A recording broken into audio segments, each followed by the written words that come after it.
Hello and welcome to Samyukta Learning Center. Today's topic is First War of Indian Independence 1857. India was under the rule for 200 years. The fight for independence was not easy and certainly it is not won in a day.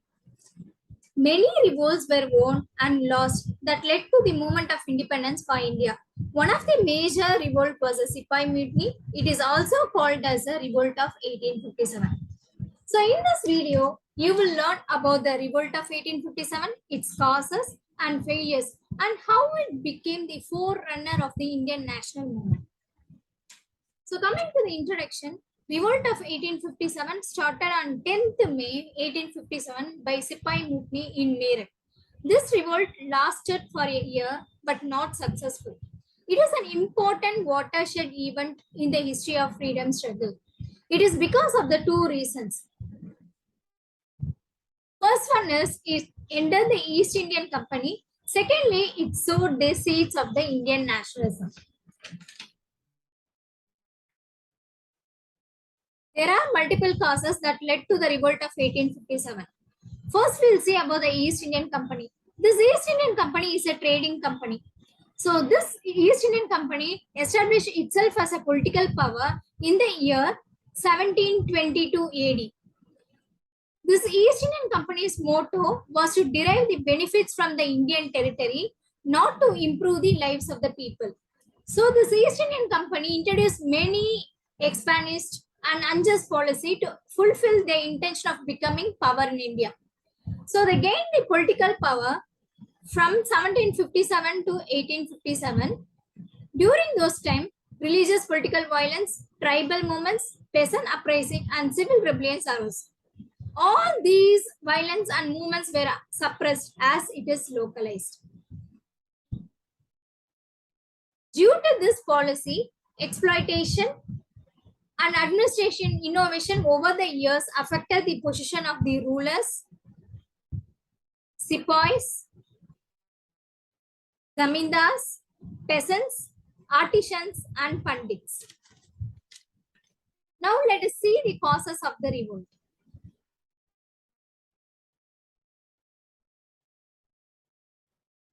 So first cause is a major cause.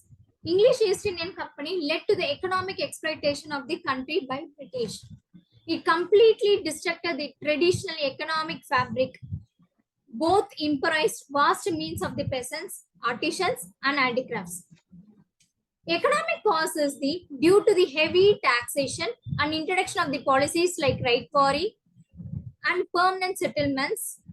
Many of the peasants and zamindars were unable to pay their dues and they lost their lands. They had been yearning for generations. Some became landlords. While others, they had a hefty loans to repay. Next is skewed tariff policy. Indian products were exported at very cheap price to Britain, while the raw materials were also available at the negligible rate. On the other hand, import of the British goods and their sale levied heavy taxes and duties on the Indians.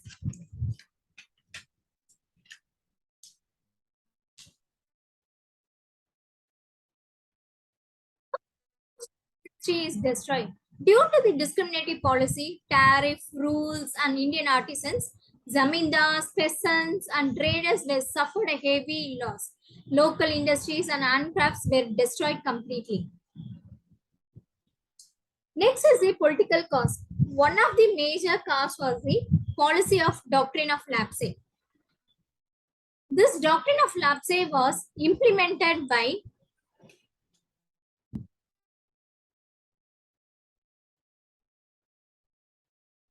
Dalhousie. This policy talks about the right to succession to the throne of the rulers who had their natural heir, not the adopted son. Rani Lakshmi Bai, who was the queen of the Jhansi Maratha princess under the lapse policy, her adopted son was not allowed to rule the country.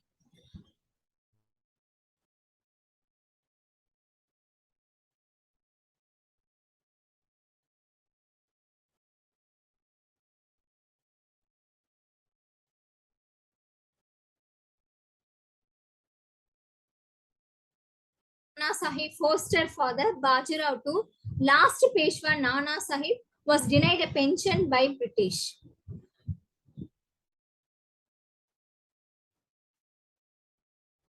So in this manner, princely states of Jhansi, Satara,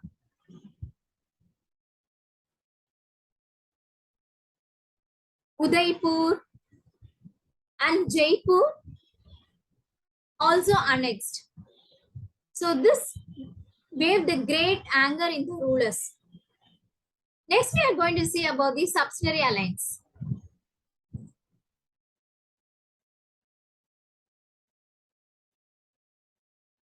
The subsidiary alliance was introduced by Lord Wellesley. He was the Governor General from 1798 to 1805. So, according to this alliance, Indian rulers were not allowed to have their independent armed forces. So, these Indian rulers are to be protected by the company but had to pay subsidiary forces that the company was supposed to maintain purpose of this protection. So this, if the Indian rulers failed to make the payment, then the part of the territory was taken away as a penalty. Tipu Sultan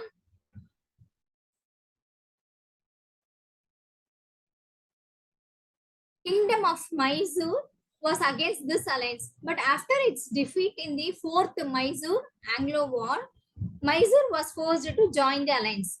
After the Battle of Buxar,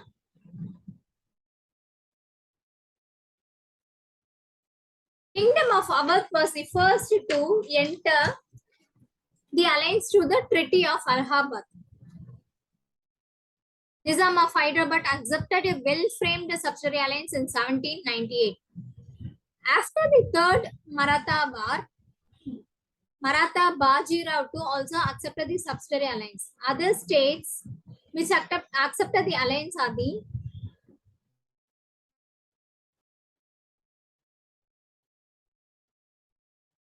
Tanjore, Awadh, Peshwa, Bonzi. The state of Indore was the last Maratha to accept the subsidiary alliance in 1880. Next, we are going to see about the religious cause. So, an important role in turning the people against the British rule was they played their fear endanger the religion. This fear was largely due to the activities of Christian missionaries, so who were seen everywhere in the school, hospitals, and the prisons under the marketplace. The practice of sati was abolished, widow remarriage was encouraged, child labor was not allowed. The British Indian social custom, common people did not appreciate the changes in this social custom.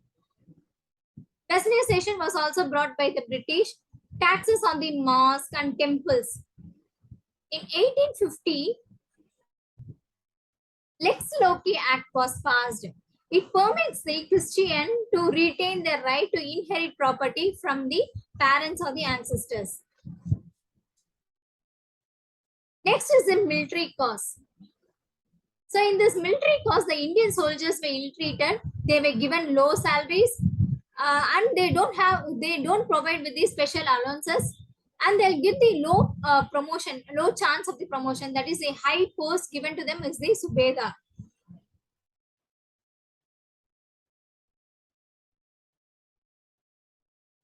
By General Enlistment Act, they were forced to take the pledge for fighting outside the country, which was forbidden against the Hindu belief.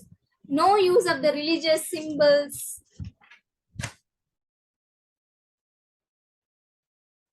Next, we are seeing is the immediate cause. So, with all the causes, immediate cause that infuriated the soldiers was when the Enfield rifle was introduced. Before this, the soldiers had to carry the gunpowder along with the rifle. This process of using a gun was a time consuming. So, Britishers introduced Enfield rifle, gun, and cartridge. So, this cartridge was cylindrical in shape with a knot at the end, with the knot at the top. the perfect amount of the gunpowder and bullet in the end. So what happened is the soldiers were supposed to tear open the end of the cartridge with the teeth. Then the soldiers were supposed to pour the gunpowder into the muzzle of the rifle. And lastly, the soldier has to snap off the greased end of the cartridge containing the bullet at the nozzle. And it's used as it used a greased wrapping powder. This greased wrapping powder is made up of lard and tallow. Lard means it is made up of the pork fat. So it is a taboo for the Muslims. And tallow means beef. The cow is a sacred for the Hindus. So this became the flashpoint for the soldiers to revolt against the Britishers, thus making it the immediate cause of the revolt. In 1857, sepoys of the 19th Native Infantry Cavalry at Berhampur refused to use the Enfield rifles, and this broke out the mutiny. And they disbanded the mutiny in March 1857. In Barakpur, March 29, 1857, 34th Native Infantry Indian sepoys at the barrack refused to use the greased cartridges. They were forced to buy the cartridges and load rifle on a routine trip. Mangal Pandey, a young supporter of the regiment, gets enraged and attacks his officers. He was later overpowered by the European soldiers of the regiment. Then the Indian sepoys got inspired by the Mangal Pandey's act and tension grips in the entire regiment. Mangal Pandey, what he did is he shoots himself to avoid humiliating trial at the army court. However, he survives and he is put to trial. He was subsequently hanged.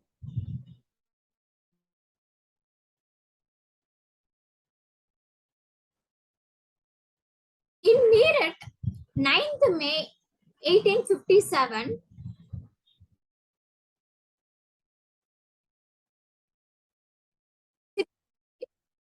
admitted the cantonment, which stripped off their uniform, and they were sentenced to 10 years of rigorous imprisonment for defying the orders on the issue of the greased cartridges. On the next day, the other Sepoy mutinies released their fellow intimates. These Sepoys marched to Delhi and reached the Red Fort in the early hours of 11th May. Paper awaited battle shot to the Mughal Emperor Bahadur Shah. He was proclaimed himself as a Shanghai of a stone. The rebels captured the city of the Delhi from the British. Then Bahadur Shah wrote a letter to all the chiefs and rulers of India urging him to organize a confederation of Indian state to fight and replace the British Empire. Now we are going to see about the strong centers. So Bahadur Shah, he is a symbolic leader and real powers was excited with the Bakht Khan. So this Bakht Khan is a descendant of the former ruler of Rohilland who led the forces at Bareilly and brought them to Delhi. Then the combined effort of Nicholson, Bat Smith and Neville Chamberlain enabled the recapture of Delhi by the September 1857. This is the first prominent center to fall.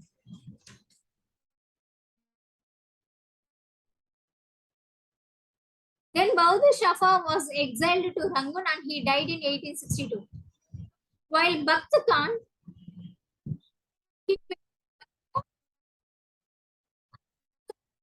died till he died in a battle in 13th May 1859. At Kanpur, Nana Sahib, adopted son of last Peshwa Baji Rao II, revolted due to the refusal of family pension. Sir Wheeler, commander of the Kanpur, surrendered on 27th June 1857. Nana Sahib proclaimed himself as a Peshwa. Soon, Nana Sahib was recaptured by the British commander.